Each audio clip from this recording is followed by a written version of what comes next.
അധ്യാപകർക്കുള്ള പരിശീലന പരിപാടിയിൽ വെച്ച് പരിശീലകൻ ദ ഫ്ലൈ എക്സ്പെരിമെന്റ് എങ്ങനെയെന്ന് വിശദീകരിക്കുകയായിരുന്നു.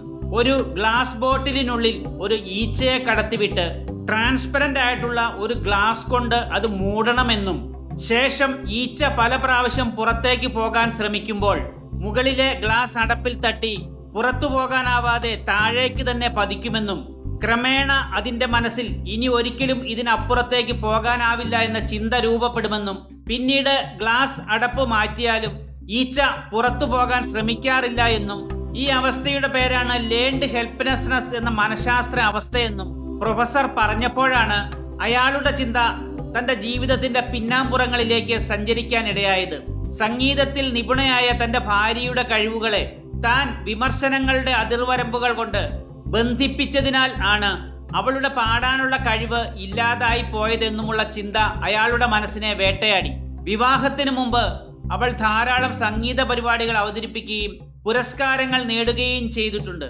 എന്നാൽ വിവാഹശേഷം കുടുംബജീവിതത്തിന്റെ ലാഭനഷ്ട കണക്കുകൾ പറഞ്ഞ് താൻ അവളെ പിന്തിരിപ്പിക്കുകയായിരുന്നു.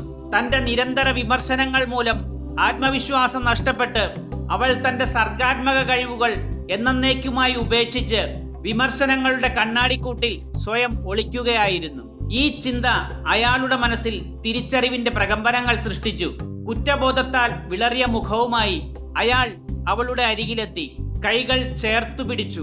എന്നിട്ട് അവളുടെ പഴയ ഹാർമോണിയം വെട്ടിയെടുത്ത് മുന്നിൽ വെച്ചുകൊണ്ട് പറഞ്ഞു, എന്നോട് ക്ഷമിക്കണം, നിന്നെ തടഞ്ഞിരുന്ന ആ ഗ്ലാസ് കവർ ഞാൻ മാറ്റിയിരിക്കുന്നു. പാടൂ, നിനക്ക് മുന്നിൽ സംഗീതത്തിന്റെ ആകാശമാണ്, അവിടേക്ക് ചിറകടിച്ചു പറന്നു നോക്കൂ. വർഷങ്ങൾക്ക് ശേഷം അവൾ പാടി. അത് കേവലം ഒരു പാട്ടായിരുന്നില്ല, അതിനേക്കാൾ ഉപരി ഭയത്തിന്റെ ചില്ല് തടവറയിൽ നിന്നുള്ള മോചനമായിരുന്നു. ആ വീട് സംഗീതമുഖരിതമായി. നമ്മൾ ഒരാളെ തുടർച്ചയായി വിമർശിക്കുമ്പോൾ അവരുടെ ആത്മവിശ്വാസത്തിന്റെ മുകളിൽ വിമർശനത്തിന്റെ തടവറകളാണ് നമ്മൾ തീർക്കുന്നത്. ഈ ലോകത്തെ ഏറ്റവും വലിയ പരാജയം പരാജയപ്പെടുമെന്ന ഭയം കൊണ്ട് നമ്മൾ സ്വയം നിർമ്മിക്കുന്ന അതിരുകളാണ്. ആ അതിരുകൾ മാച്ചു കളയുന്നിടത്താണ് സ്നേഹവും സന്തോഷവും ജീവിതത്തിന്റെ വസന്തങ്ങൾ തീർക്കുന്നത്. വീഡിയോ ഇഷ്ടപ്പെട്ടാൽ ഷെയർ ചെയ്യാനും ലൈക്ക് ചെയ്യാനും സബ്സ്ക്രൈബ് ചെയ്യാനും മടിക്കരുത്. നിങ്ങളുടെ കമന്റുകളാണ് എൻ്റെ ഊർജം. താങ്ക്